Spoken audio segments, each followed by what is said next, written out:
Hello students, इसके पहले lecture में हम लोगों ने देखा था आइडल और non ideal solutions.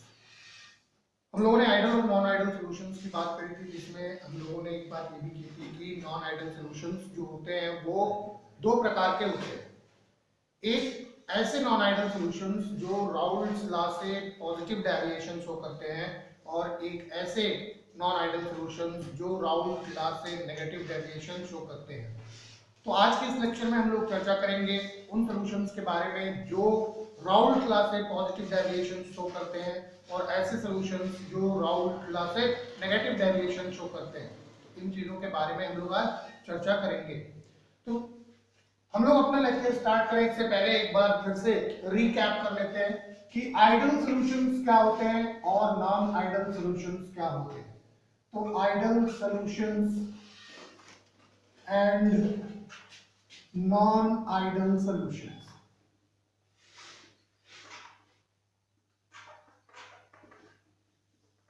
Idol solutions and non ideal solutions हम लोगों ने पढ़ा था कि आइडल सॉल्यूशंस जो है वो सॉल्यूशंस होते हैं which obey Raoult's law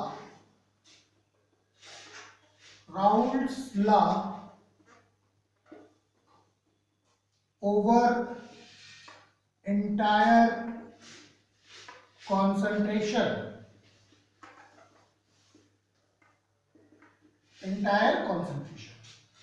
यानी according to the Raoult, PA should be equal to P naught A x A, और PB जो है ये इक्वल होना चाहिए P naught B x B के। इसका मतलब टोटल जो वेपर प्रेशर होगा सॉल्यूशन का, ये P इक्वल होना चाहिए P nought A x A plus P nought B x B। अगर ऐसा होता है तो ये आइडल सॉल्यूशन होगा। ये जो P है ये ऑब्जर्व वेपर प्रेशर होता है, ऑब्जर्व वेपर प्रेशर, जो कि एक्सपेरिमेंटल होता है, जबकि ये जो होते हैं वो फिक्स वेपर प्रेशर होते हैं, जैसा कि राउल्ट लॉ ने बताया।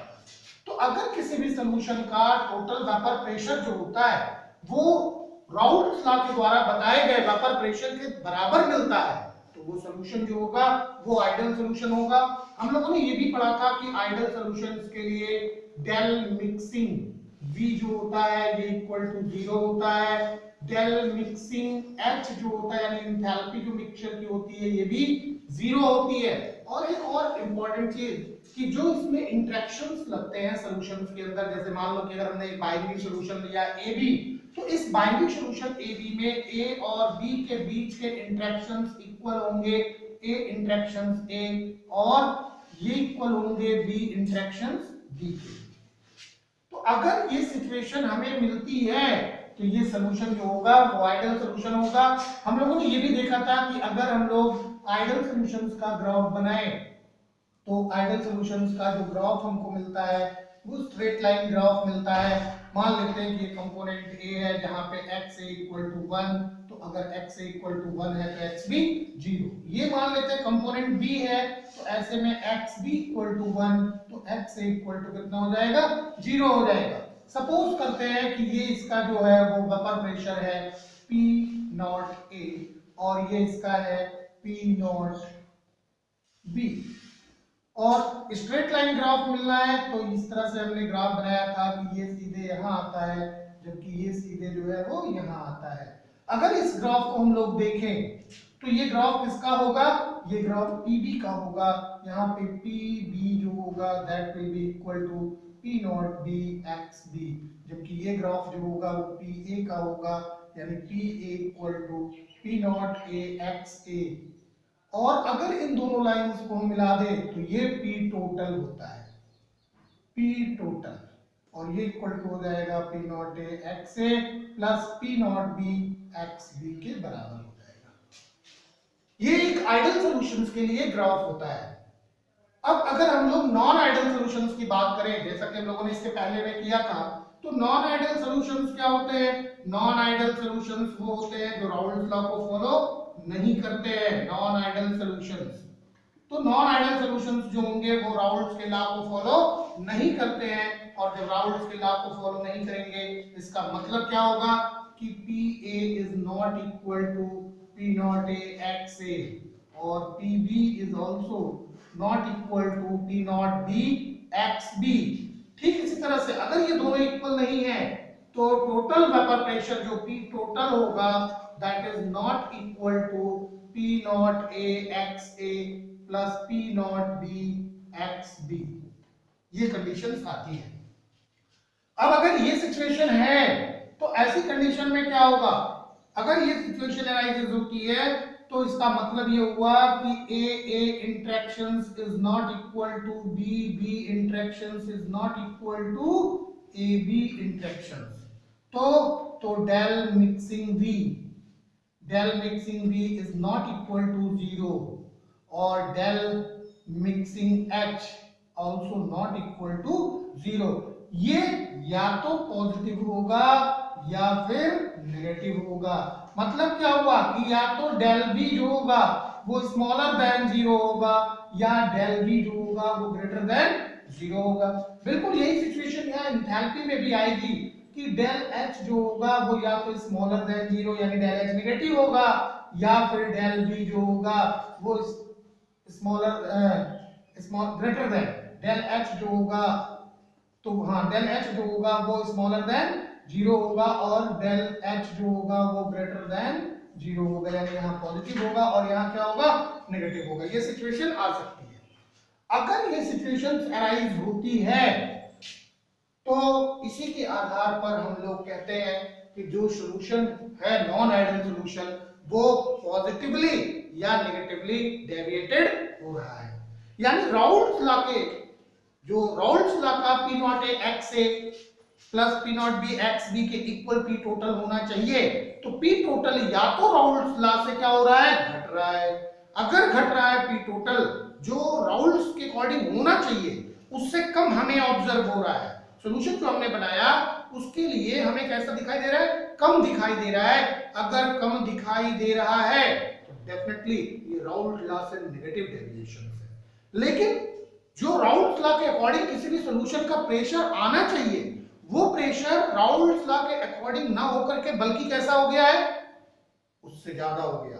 जो हमने मिक्सचर बनाया और ऑब्जर्व किया, एक एक्सपेरिमेंटल ऑब्जर्वेशन जो देखा वो हमें जो मिलना चाहिए उससे क्या हो गया? ज्यादा हो गया, यानी एक्सपेक्टेशन से क्या हो गया?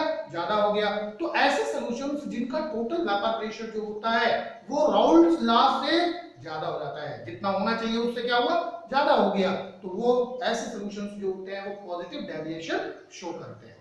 ऐसे सॉल्यूशंस क्या करेंगे? पॉजिटिव डेविएशन शो कर लेंगे। तो अभी हम लोग एक एक करके देखेंगे कि जो नॉन आइडियल सॉल्यूशंस होते हैं वो कैसे पॉजिटिव डेविएशन शो करते हैं और कैसे नेगेटिव डेविएशन शो करते हैं, उनकी ग्राफ क्या होते हैं, क्या क्या रीजंस होते हैं जिन रीजंस के थ्रू ये डेविएशंस को शो करते हैं। तो देखेंगे कि नॉन आइडियल सॉल्यूशंस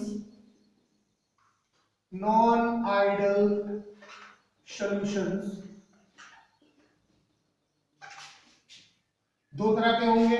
एक solutions showing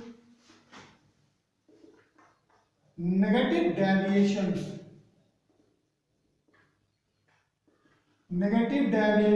from Raoult's law. ऐसे सॉल्यूशंस जो राउल्स लॉ से नेगेटिव डेविएशन शो करते हैं। और दूसरा क्या होता है? Solutions showing positive deviation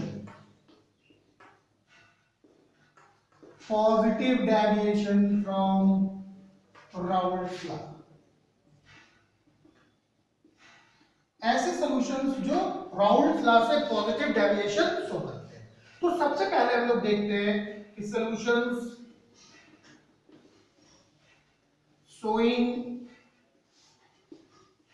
negative deviation from Raoult's law. ऐसे सॉल्यूशंस जो नेगेटिव डेविएशन शो करते हैं, कहां से? राउल्ट्स लॉ से। तो नेगेटिव डेविएशन शो करने के लिए क्या होना चाहिए? ध्यान से देखें इस बात को।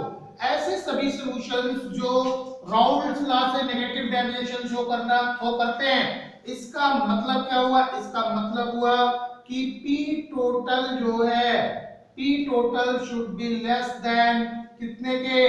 P nought A x A plus P nought B x B। अगर नेगेटिव डेविएशन शो करता है तो उसमें सॉल्यूशंस कैसा होगा कि जो P टोटल होगा, जो हमारी एक्सपेरिमेंटल वैल्यू है, जो हम ऑब्जर्व कर रहे हैं सॉल्यूशन बना करके, हमने एक सॉल्यूशन बनाया दो कंपोनेंट्स को मिलाकर सॉल्यूशन बनाया और उसका वेपर प्रेशर देखा, जितना भी वेपर प्रेशर आया हमने लिख लिया और फिर हमने राउल्ट्स लॉ के अकॉर्डिंग उस सॉल्यूशन का वेपर प्रेशर एक्सपेक्ट किया। तो हमें क्या पता चला कि जो हमारा ऑब्जर्व वैल्यू है, जो ऑब्जर्व वेपर प्रेशर है, वो राउल्ट्स लॉ के द्वारा जो आ रहा है वेपर प्रेशर उससे कहीं कम है, यानी P टोटल जो है वो लेस है इससे। ये आपकी राउल्ट्स लॉ के अकॉर्डिंग वेपर प्रेशर होना चाहिए, लेकिन हमें मिला क्या? इतना। तो जितना मिला वो क्या है? राउल्ट्स लॉ से कम है। अगर राउल्ट्स लॉ से ये सॉल्यूशन कम है तो इसका वेपर प्रेशर कम है, तो इसका मतलब ये हुआ कि ये ऐसे सॉल्यूशंस हैं जो राउल्ट्स लॉ से नेगेटिवली डेविएटेड हो रहे हैं। यानी ऐसे सिचुएशन में आपके सॉल्यूशन का जो पार्शियल वेपर प्रेशर होगा, मान लो कंपोनेंट A का जो पार्शियल वेपर प्रेशर होगा PA, ये भी लेस होगा किससे? P nought A x A से। तो PB जो होगा ये भी लेस होगा किससे? P nought B x B से। तो जो पार्शियल वेपर प्रेशर होंगे ये भी कम हो जाएंगे किसके? राउल्ट्स लॉ से क्या हो जाएंगे? कम हो जाएंगे। राउल्ट्स लॉ के अकॉर्डिंग इतने के बराबर होना चाहिए पार्शियल वेपर प्रेशर A का, लेकिन जो हमें मिल रहा है वो कैसा है? कम है। तो अगर ये सिचुएशन अराइजेस होती है, ये सिचुएशन अराइजेस होती है, तो इसे हम कहते हैं कि ये ऐसे सॉल्यूशंस है जो राउल्ट्स लॉ से नेगेटिव डेविएशन शो करते हैं। आइए देखते हैं कि इस सिचुएशन का मेन रीजन क्या है, उस सॉल्यूशन के अंदर ऐसा क्या हो जाता है जिसकी वजह से उस सॉल्यूशन का जो वेपर प्रेशर होता है वो राउल्ट्स लॉ के अकॉर्डिंग जो वेपर प्रेशर होना चाहिए उससे कम हो जाता है। तो आइए देखते हैं। मान लेते हैं कि हमने एक कंटेनर लिया और इस कंटेनर में हमने एक कंपोनेंट भरा A। अगर इस कंटेनर के अंदर हम देखेंगे तो जो वेपर्स होंगे इनका vapour pressure P nought A के बराबर होगा डेफिनेटली। अब ये जो A के मॉलिक्यूल्स हैं इसके अंदर कुछ ना कुछ तो इंटरेक्शंस लग रहे हैं, A के अंदर इंटरेक्शंस लगेंगे। ये इंटरेक्शंस और कुछ हो या ना हो, वैन डर वाल्स फोर्सेस तो होंगी ही होंगी। अगर हमने दूसरा कंटेनर लिया जिसमें हमने रखा कंपोनेंट B, तो कंपोनेंट B और B के बीच में भी कुछ इंटरेक्शंस तो होंगे ही, वैन डर वाल्स इंटरेक्शंस होंगे और इनके द्वारा जो एक्सर्टेड वेपर प्रेशर होगा वो P नॉट B के बराबर होगा। अब अगर हमने इन दोनों को कंटेनर में मिला दिया, एक कंटेनर में हमने क्या किया? मिला दिया। अगर हमने एक कंटेनर में मिला दिया, यहाँ पे A B इस तरह से ऐसे मिल गए ये मॉलिक्यूल्स होंगे, तो डेफिनेटली अगर इनका वेपर प्रेशर जो है इस कंटेनर में जो सॉल्यूशन है, सॉल्यूशन ये तो क्या था?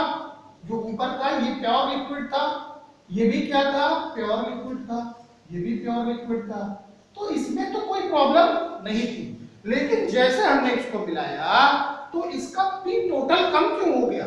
डेफिनेटली A और B के बीच में कुछ ना कुछ तो अट्रैक्टिव फोर्सेस अराइजेस हुए हैं, कुछ ना कुछ तो अट्रैक्टिव फोर्सेस क्या हुए हैं? अराइजेस हुए हैं, जिनकी वजह से A और B के बीच के interactions van der Waals force के अतिरिक्त कुछ और बढ़ गए।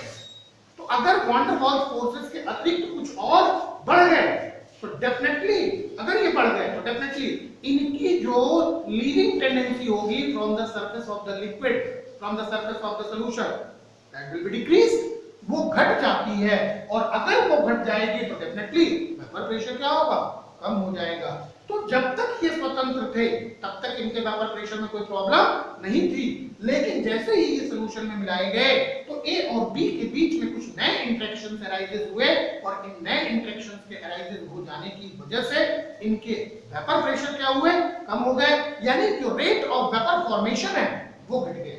तो जब रेट ऑफ वेपर फॉर्मेशन घट जाएगा तो वेपर प्रेशर क्या हो जाएगा, कम हो जाएगा। दूसरी चीज कि जब ए और बी के बीच में नए इंटरेक्शंस क्रिएट होंगे, नए तरह के फोर्सेस लगेंगे, अट्रैक्टिव फोर्सेस, तो इनका वॉल्यूम घट जाएगा, यानी डेल मिक्सिंग बी जो हो जाएगा, डेल मिक्सिंग बी, ये भी क्या हो जाएगा, डिक्रीज फ्रॉम जीरो, राइट।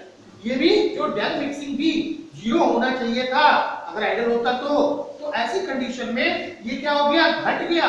घटने का कारण क्या है, घटने का कारण ये है कि जब इनके बीच में नए फोर्सेस अराइज हुए तो ये मॉलिक्यूल्स थोड़े से कॉन्ट्रैक्ट हो गए, और जब ये मॉलिक्यूल्स आपस में कॉन्ट्रैक्ट हुए तो इनका वॉल्यूम क्या हो गया, कम हो गया। अब इनका वॉल्यूम भी कम हो गया। दूसरी चीज अगर हम लोग देखें तो डेल मिक्सिंग H जो होगा that is also less than zero, ये भी घट जाएगा। क्यों घट जाएगा, कैसे घट जाएगा, इसका रीजन क्या है, क्यों घट गया, क्योंकि देखो A बॉन्ड A और B बॉन्ड B, ये बॉन्ड डिसएसोसिएट होते हैं, तो बॉन्ड डिसएसोसिएट होते हैं तो डिसएसोसिएशन एंथैल्पी लगेगी। लेकिन ये जो A से B के बीच का फॉर्मेशन है, ये A से B के बीच के फॉर्मेशन जो होगा वो प्रोसेस एंडोथर्मिक होगा। वो प्रोसेस कैसा होगा, एंडोथर्मिक होगा। लेकिन A और B का जो ब्रेकिंग होगा वो क्या होगा, एक्सोथर्मिक प्रोसेस होगा। तो डेफिनेटली क्योंकि बॉन्डेड स्ट्रॉन्ग बन रहा है ना, तो एंडोथर्मिक जो होगा यानी जो हीट एब्जॉर्प्शन होगा वो ज्यादा हो जाएगा और हीट इवोल्यूशन जो होगा वो कैसा होगा, कम हो जाएगा। तो ऐसी कंडीशन में डेल H कैसी हो जाएगी, नेगेटिव हो जाएगी। डेल H कैसा हो जाएगा, नेगेटिव। इतनी चीजें क्लियर हो गई ना। तो heat released in the formation of heat released in the formation of A bond B, A bond B is greater than heat absorbed in breaking A bond A and B bond B। तो जब heat release जो होगी वो ज्यादा होगी, तो heat जो release होती है तो वो एक्सोथर्मिक प्रोसेस होता है। तो यहाँ पे जो प्रोसेस होगा वो कैसा हो जाएगा, एक्सोथर्मिक। और आपने पढ़ा थर्मोडायनामिक्स में किसी भी एक्सोथर्मिक प्रोसेस के लिए डेल H की वैल्यू क्या होती है, नेगेटिव होती है। तो ये डेल H जो होगा वो लेस देन क्या हो जाएगा, जीरो हो जाएगा। इतनी चीजें क्लियर हो गई ना। तो ये जो प्रोसेस होता है वो कैसा होता है, एक्सोथर्मिक प्रोसेस होता है। तो अगर ये सिचुएशन अराइजेस होती हैं, अगर इस तरह की कोई सिचुएशन आती है तो हम कहेंगे कि ये जो है ऐसे सॉल्यूशंस हैं जो नेगेटिव डेविएशन शो करते हैं। कहां से, राउल्ट्स लॉ से। तो राउल्ट्स लॉ से नेगेटिव डेविएशन शो करने वाले कुछ सॉल्यूशंस को हम लोग देखते हैं।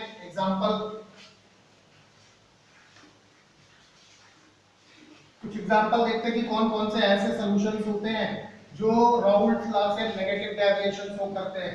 ध्यान रखने की बात यही है, केवल ऐसे दो कंपोनेंट्स का मिक्सचर, ऐसे दो कंपोनेंट्स का मिक्सचर जिनके बीच में कुछ नए फोर्सेस अराइज हो सकते हैं, जिनके बीच में कुछ नए फोर्सेस अराइज हो सकते हैं, वही ऐसे सॉल्यूशंस होंगे जो नेगेटिव डेविएशन शो करेंगे। बात समझ आ रही है।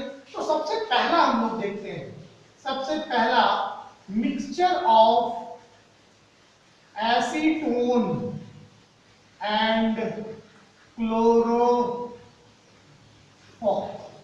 Mixture of acetone and chloroform, इन दोनों के मिक्सचर को अगर हम लोग देखें तो यहां पे ये नेगेटिव डेविएशन शो करते हैं। कैसे, देखो इसी को समझ लेते हैं। सबसे पहले देखो, अगर हमने एक कंटेनर लिया और इस कंटेनर के अंदर खाली हमने क्या भर दिया, एसीटोन भर दिया, इसके अंदर खाली एसीटोन हमने डाल दिया। अगर इसके अंदर खाली एसीटोन डाला, इसको कंपोनेंट A मान लो, तो जो यहाँ पे वेपर प्रेशर होगा वो P0A होगा। दूसरा कंटेनर जिसके अंदर हमने क्लोरोफॉर्म डाल दिया, ये क्लोरोफॉर्म भर दिया, और इससे जो वेपर प्रेशर अराइजेस होगा वो P0B हो जाएगा।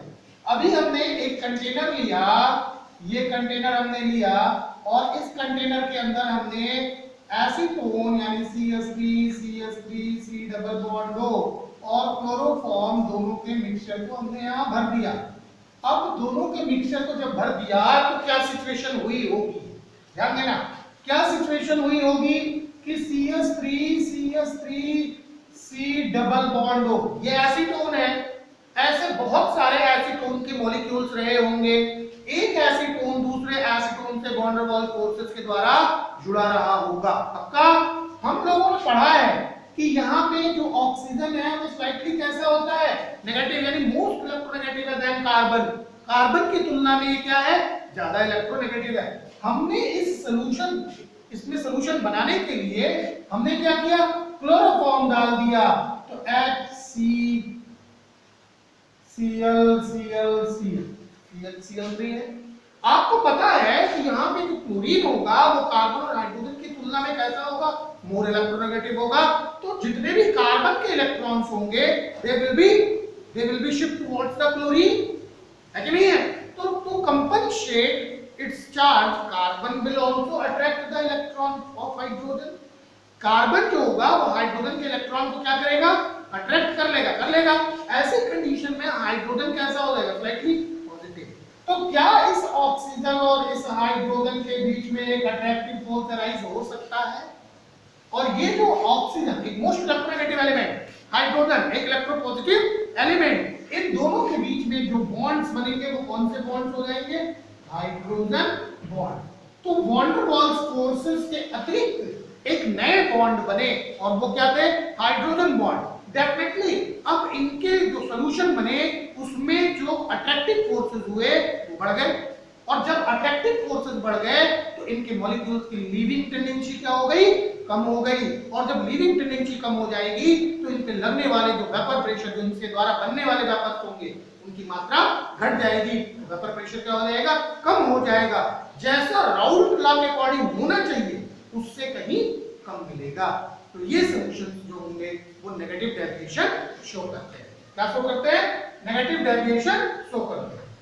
समझ में आ रही बात ना? क्लोरोफॉर्म और डाइएथिल ईथर, दूसरा अगर हम लोग देखें तो solution of chloroform and diethyl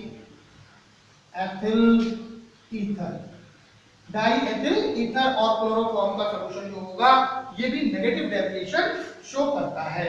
तीसरी चीज देखें कि क्लोरोफॉर्म और नाइट्रिक एसिड, क्लोरोफॉर्म और nitric acid, solution of chloroform and nitric acid, अगर क्लोरोफॉर्म और नाइट्रिक एसिड का सॉल्यूशन बनाए तो ये भी जो है वो राउल्ट लॉ से नेगेटिवली डेविएशन शो करेगा। एसीटोन और aniline, solution of acetone and aniline, इन दोनों के बीच में भी जो सॉल्यूशंस बनेंगे वो सॉल्यूशंस कैसा होगा, नेगेटिवली डेविएटेड होगा, राउल्ट लॉ से नेगेटिव डेविएटेड होगा। वाटर और nitric acid, water and nitric acid, water और नाइट्रिक एसिड का जो सॉल्यूशन होगा वो भी नेगेटिव डेविएशन शो करेगा। इतनी चीजें क्लियर हो गई ना? तो ऐसे ही डाइएथिल ईथर,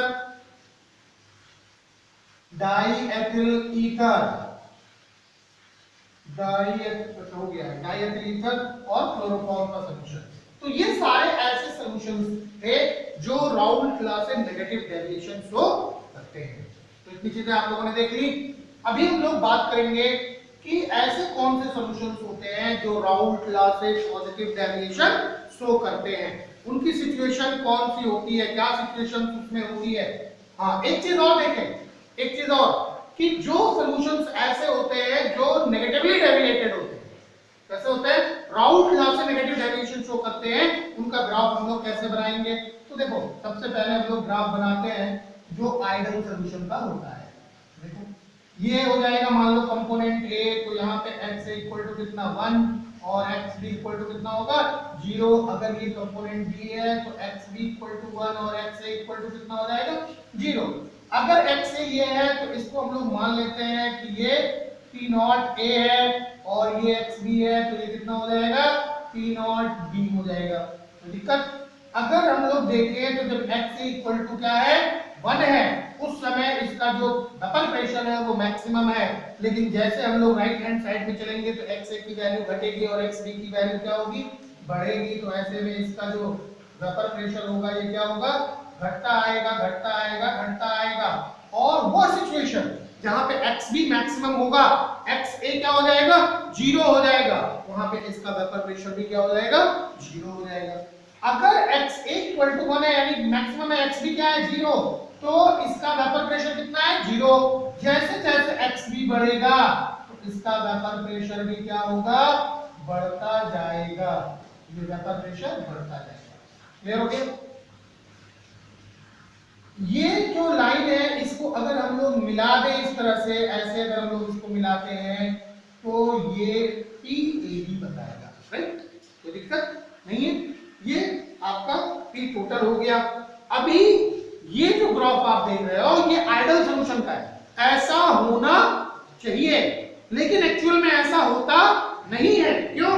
क्योंकि आपको PA क्या मिलता है less than P not a XA less than मिलता है, तो ये ग्राफ जो होगा वो इस तरह से हो जाएगा, राइट? PB जो है वो क्या मिल रहा है less than P nought B XB। तो अगर ये दोनों सिचुएशन हो रही है तो डेफिनेटली जो P टोटल होगा ये भी क्या हो जाएगा घट जाएगा, P टोटल जो होगा ये भी घट जाएगा। क्लियर हो गया? ये किसका ग्राफ है solution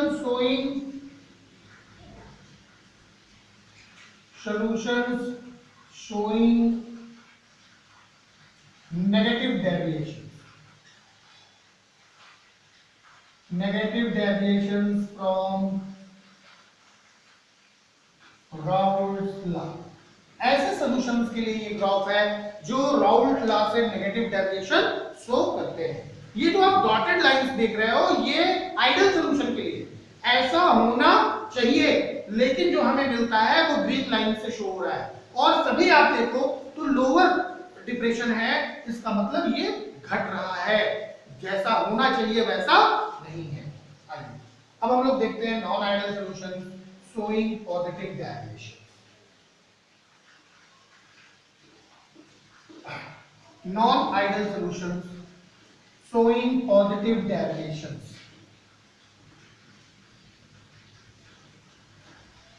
ऐसे सभी सॉल्यूशंस जो राउल्ट लॉ से पॉजिटिवली डेविएटेड होते हैं, तो non ideal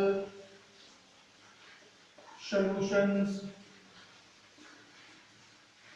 showing positive deviations from Raoult's law। ऐसे सॉल्यूशंस जो राउल्ट लॉ से पॉजिटिव डेविएशन शो करते हैं, ऐसे सभी सॉल्यूशंस जो राउल्ट लॉ से पॉजिटिव डेविएशन शो करते हैं। Solutions showing positive deviation from Raoult's law। तो चलिए देखते हैं। इसके पहले हम लोगों ने जो देखा कि नेगेटिव डेविएशन हो रहा था, यानी नेगेटिव डेविएशन में क्या हो रहा था P total is less than P nought A XA plus P nought B XB। अभी जब पॉजिटिव डेविएशन होगा तो सब कुछ क्या होगा बढ़ जाएगा, सब कुछ क्या हो जाएगा बढ़ जाएगा, यानी P टोटल जो है P total that will be greater then P nought A XA plus P nought B XB, ज्यादा हो जाएगा, यानी PA जो होगा that is also greater then P nought A XA, और PB जो होगा ये भी greater than P nought B XB।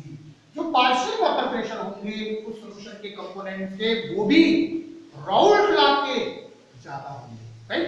Raoult law जो है वो एक फिक्स अमाउंट की बात बताता है, लेकिन हमने जो एक्सपेरिमेंटल ऑब्जर्वेशन देखा जो सॉल्यूशंस हमने बनाया दो कंपोनेंट का ए और बी का, जो सॉल्यूशंस हमने बनाया उसका जो वेपर प्रेशर हमने मैनोमीटर से मेजर किया, मैनोमीटर ही इंस्ट्रूमेंट है जिसके द्वारा हम लोग वेपर प्रेशर मेजर करते हैं। तो जब हमने मेजर किया तो हमने देखा क्या कि पी टोटल जो है, जो राउल्ट लॉ के अकॉर्डिंग होना चाहिए उससे कहीं ज्यादा है। जो राउल्ट लॉ के अकॉर्डिंग होना चाहिए उससे क्या है, कहीं ज्यादा है। पी ए को अलग से देखा गया तो वो भी ज्यादा है, पी बी को देखा गया तो वो भी P nought B X B से ज्यादा है। तो जितने भी ऐसे सॉल्यूशंस होते हैं, जितने भी ऐसे सॉल्यूशंस होते हैं जिसमें पी टोटल जो है वो उनके राउल्ट लॉ के अकॉर्डिंग जो वेपर प्रेशर है उससे कहीं ज्यादा होता है, तो इसे हम क्या कहेंगे, positive deviation from Raoult's law. इसे कहते हैं कि ये सॉल्यूशन जो है वो राउल्ट लॉ से पॉजिटिवली डेविएटेड हो रहा है। तो डेफिनेटली दो ऐसी चीजों का मिक्सचर है जो उनके बीच के इंटरैक्टिव फोर्सेस को कम कर रहे हैं, उनको तोड़ दे रहे हैं, जिनकी वजह से उनकी लीविंग टेंडेंसी क्या हो जाए, बढ़ जाए। और जब लीविंग टेंडेंसी बढ़ जाएगी, मॉलिक्यूल्स की सरफेस से लीविंग टेंडेंसी बढ़ेगी तो अमाउंट ऑफ वेपर्स क्या होंगे, बढ़ेंगे, तो वेपर प्रेशर क्या होगा, बढ़ेगा। बात समझ में आ गई? तो अमाउंट ऑफ वेपर प्रेशर अगर बढ़ते हैं तो अमाउंट ऑफ वेपर प्रेशर अगर बढ़ते हैं तो वेपर प्रेशर सॉल्यूशन का बढ़ेगा। और ये तभी हो सकता है जब उस सॉल्यूशंस के कंपोनेंट्स के बीच में लगने वाले अट्रैक्टिव फोर्सेस जो है वो ब्रेक कर रहे हो, शॉर्ट आउट हो रहे हो। जब ऐसा होगा तो वो मॉलिक्यूल्स अलग-अलग सेपरेट हो जाएंगे, टूट जाएंगे, और जब टूट जाएंगे तो they will try to leave the surface of the liquid. बड़ी तेजी से वो लिक्विड के सरफेस से क्या करेंगे, भागेंगे, और वेपर्स की जो फॉर्मेशन होगी वो ज्यादा से ज्यादा होगी। तो इसका मतलब ये हुआ कि ए इंटरेक्शंस जो है, ए इंटरेक्शंस जो होगा और बी इंटरेक्शंस जो होगा, that is greater than interactions of A B.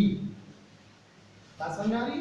यानी ए के इंटरेक्शंस और बी के इंटरेक्शंस जो होंगे, इनके बीच में लगने वाले जो अट्रैक्टिव फोर्सेस हैं वो सॉल्यूशन के बीच में लगने वाले अट्रैक्टिव फोर्सेस से ज्यादा होंगे, क्योंकि जैसे ही ये दोनों मिल जाते हैं इनके बीच के इंटरैक्टिव फोर्सेस क्या हो जाते हैं, कम हो जाते हैं। तो जब कम हो जाते हैं तो इनकी लीविंग टेंडेंसी क्या हो जाती है, बढ़ जाती है। लेकिन जब तक ये दोनों मिलाए नहीं गए हैं तब तक ये राउल्ट्स लॉ को फॉलो कर रहे हैं, उस समय में कोई प्रॉब्लम नहीं है।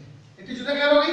तो अभी अगर ये सिचुएशन अराइज होती है तो del mixing B that will be greater than 0 बढ़ जाएगा, क्योंकि जब ए बी के बीच के इंटरैक्टिव फोर्सेस क्या हो जाएंगे, कमजोर हो जाएंगे, तो ए और B will try to expand in the container.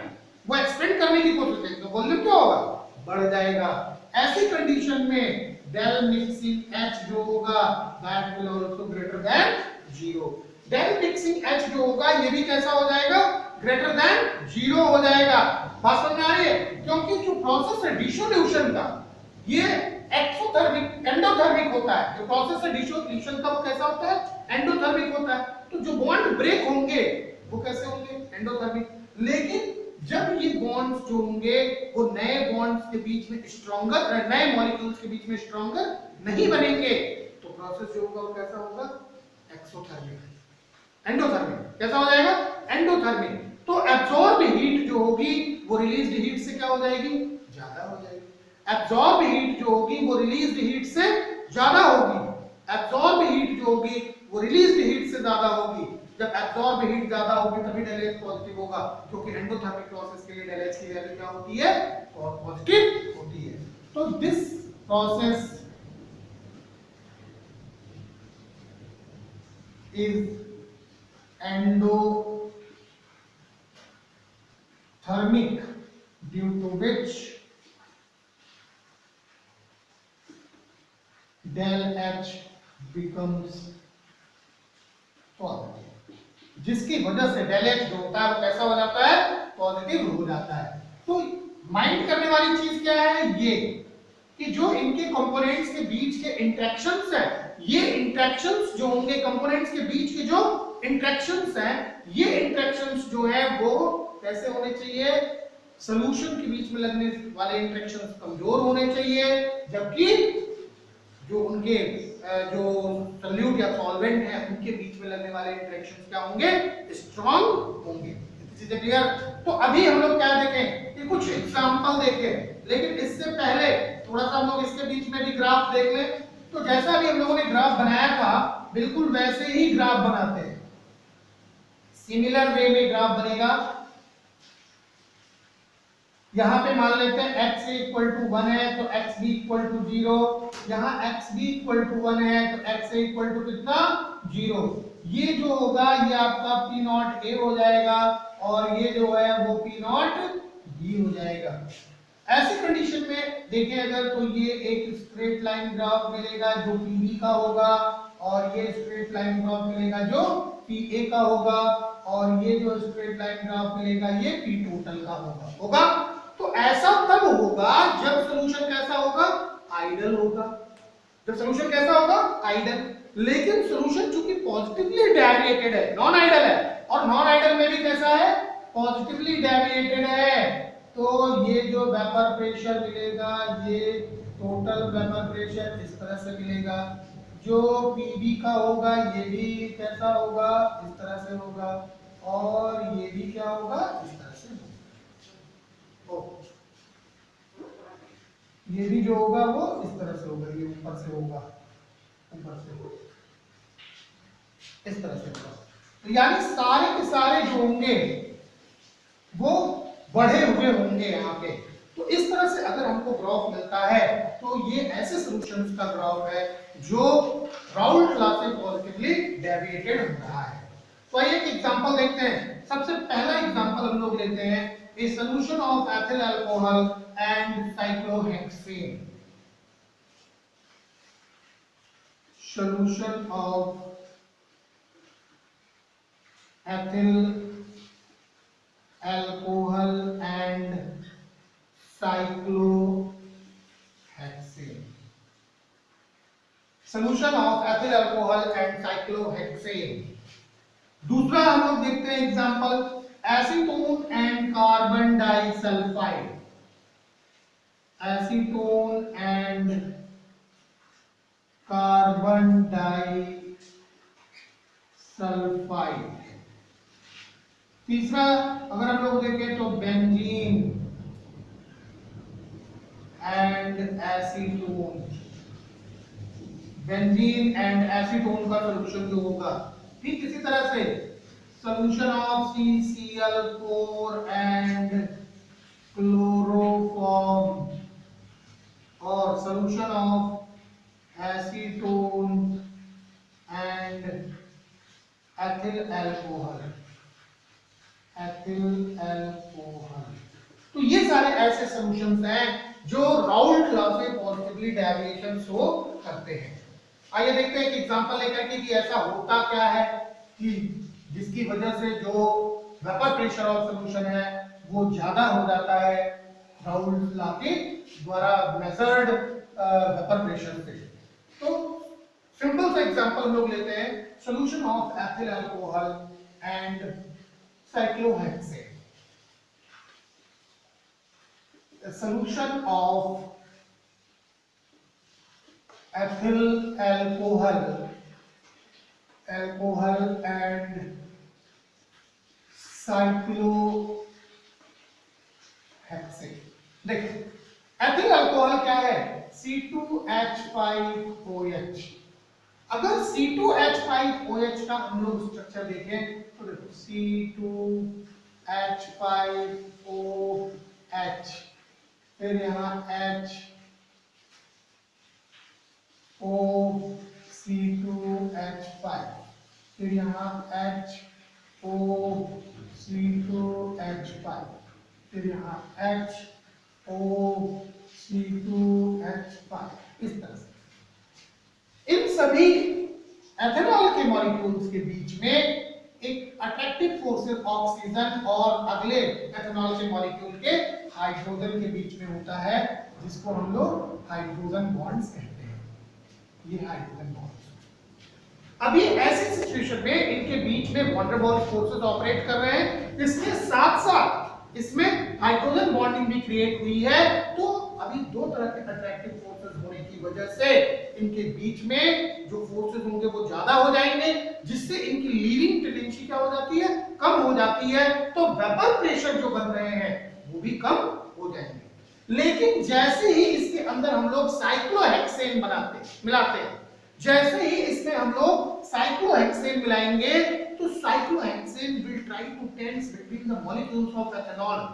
Cyclohexane जो होगा वो इस एथेनॉल के मॉलिक्यूल्स के बीच में सेटअप होने की कोशिश करता है, और जब वो इनके बीच में सेटअप होने की कोशिश करेगा, ऐसी कंडीशन में ये क्या हो जाएगा, इनके बीच के बॉन्ड्स क्या हो जाएंगे, टूट जाएंगे। जैसे ही इनके बीच के बॉन्ड टूटते हैं तो इनकी लीविंग टेंडेंसी क्या हो जाती है, बढ़ जाती है। लेकिन ये तभी होता है जब इसमें हम साइक्लोहेक्सेन मिलाते हैं। जब इसके अंदर हम लोग साइक्लोहेक्सेन मिलाएंगे तभी ये होगा, अदरवाइज नहीं होगा। ठीक है, तो ऐसी कंडीशन में जब किसी भी मिक्सचर में दूसरा कंपोनेंट जो होता है वो ऐसा होता है जिसके मिलते ही उनके बीच के इंटरेक्टिव फोर्सेस क्या होंगे, कम हो जाते हैं, तो उनकी लीविंग टेंडेंसी बढ़ जाती है और उनका वेपर प्रेशर क्या होता है, बढ़ जाता है। और जब उनका वेपर प्रेशर बढ़ जाएगा तो वो राउल्ट लॉ से ज्यादा हो जाता है, और इसीलिए हम इसको कहते हैं कि ये पॉजिटिवली डेविएटेड होते हैं, यानी ये राउल्ट लॉ से पॉजिटिव डेविएशन शो करते हैं। पॉजिटिव डेविएशंस में दो कंडीशंस आती हैं, ध्यान रखने की बात है कि पॉजिटिव डेविएशंस में दो कंडीशन अराइज होती हैं। क्या क्या दो कंडीशंस होती हैं, इस चीज को हम लोग देखेंगे। कैसे, देखो दो तरह के सॉल्यूशंस पॉजिटिव डेविएशंस में बन सकते हैं। In positive deviations from Raoult's law, in positive deviations from Raoult's law, two cases arises, दो केस आते हैं, उनको हम लोग क्या कहते हैं, केस नंबर 1, और दूसरा हम देख लेते हैं केस नंबर 2। क्या होता है दोनों केसेस में, बहुत थोड़ा सा डिफरेंस है, बहुत कोई ज्यादा मशक्कत की बात नहीं है। क्या चीज है, देख इसको हम लोग ग्राफिकली ही समझते हैं, कुछ लिखना नहीं है, खाली ग्राफ से समझ लेना है। ये क्या है, एक्स ए इक्वल टू क्या हो गया 1, तो एक्स बी इक्वल टू हो गया 0, यहाँ एक्स बी इक्वल टू हो गया 0, तो X A equal to X B equal to हो गया 1, तो X B equal to X A equal to कितना हो गया 0 हो गया। अभी यहाँ पे हम लोग देखें अगर, तो ये पी नॉट ए है, और यहाँ पे अगर हम लोग देखें तो ये क्या है, पी नॉट बी है। अभी अगर हम लोग देखें तो जो आइडियल सॉल्यूशंस के लिए होना चाहिए वो इस तरह से हो रहा है, ये आइडियल सॉल्यूशंस के लिए है, ये आइडियल सॉल्यूशन।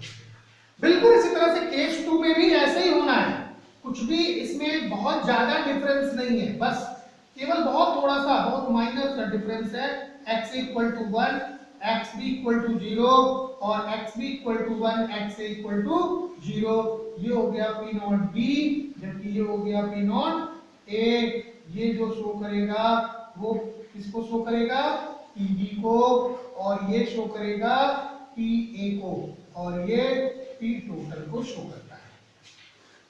क्या कंडीशंस होती है, कंडीशंस क्या होती है कि जब सॉल्यूशन पॉजिटिवली डेविएटेड है, ऐसी कंडीशन में पी बी जो होगा वो इस तरह से शो करेगा, पी ए जो होगा वो इस तरह से शो करेगा, और जो पी टोटल होगा ये इस तरह से शो करता है। पहला ये। दूसरी सिचुएशन में भी बिल्कुल ऐसे ही होना है, पी ए जो होगा वो इस तरह से शो करेगा, पी बी जो होगा वो इस तरह से हो जाएगा, लेकिन जो पी टोटल होगा वो इस तरह से होगा। अब कह दो कि सर इसमें और इसमें क्या प्रॉब्लम है, इसमें और इसमें क्या प्रॉब्लम है। इसमें प्रॉब्लम ये है, यहां पे देखा जाए अगर, तो पी टोटल जो है वो किसी भी इंडिविजुअल कंपोनेंट के वेपर प्रेशर से ज्यादा नहीं होता है। पी टोटल, एक सिचुएशन ऐसी आई कि जिसमें पी टोटल जो हो रहा है, जो सोल्यूशन का वेपर प्रेशर हो रहा है, वो उनके किसी एक कंपोनेंट के पर्टिकुलर वेपर प्रेशर से ज्यादा नहीं हो रहा है, लेकिन दूसरे में क्या है, किसी भी एक कंपोनेंट के वेपर प्रेशर से क्या हो जा रहा है, ज्यादा हो जा रहा है। तो पॉजिटिव डेविएशंस जो होते हैं वो दो कंडीशंस शो करते हैं। सबसे पहला ये कि पी टोटल जो होता है, पी टोटल ये greater than P nought A X A plus P nought B X B, greater than होता है, P nought A X A plus P nought B X B से ग्रेटर देन होता है, लेकिन but P total is never greater than P nought B और P nought A. दूसरी situation में क्या होती है कि P total is greater than P nought A X A plus P nought B X B, ये इससे ज्यादा तो है, लेकिन एट सम पॉइंट,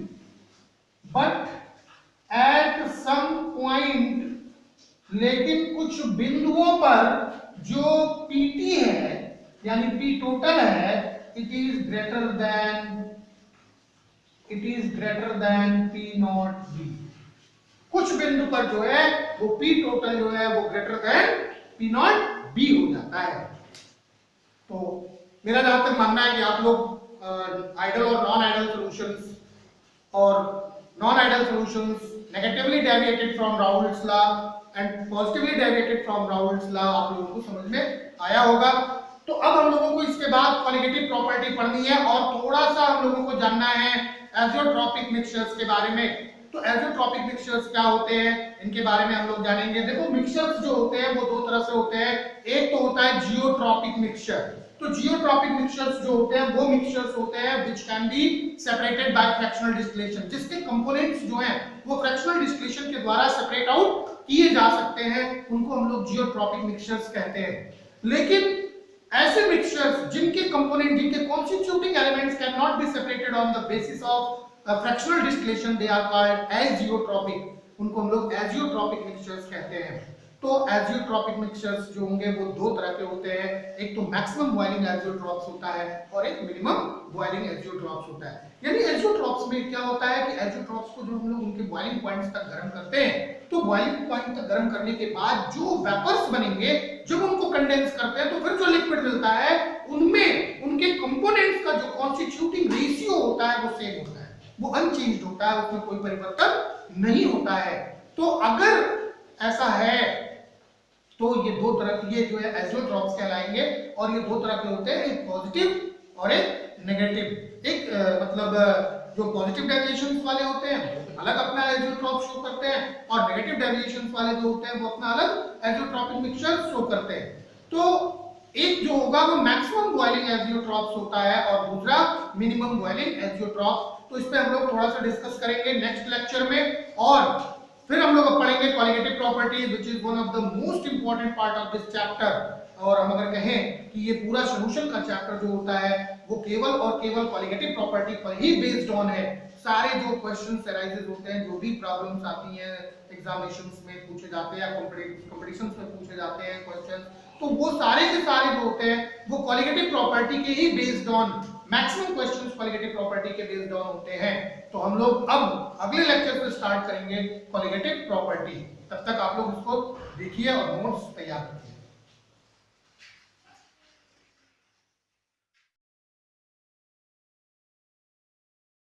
तेरी कूलनेस का स्वैग कहीं लो ना हो जाए, तेरी लाइफ की स्पीड कहीं स्लो ना हो जाए, तेरी कूलनेस का स्वैग कहीं लो ना हो जाए, तेरी लाइफ की स्पीड कहीं स्लो ना हो जाए। जरा ध्यान से सुनो ना फिर बाद में ना रोना,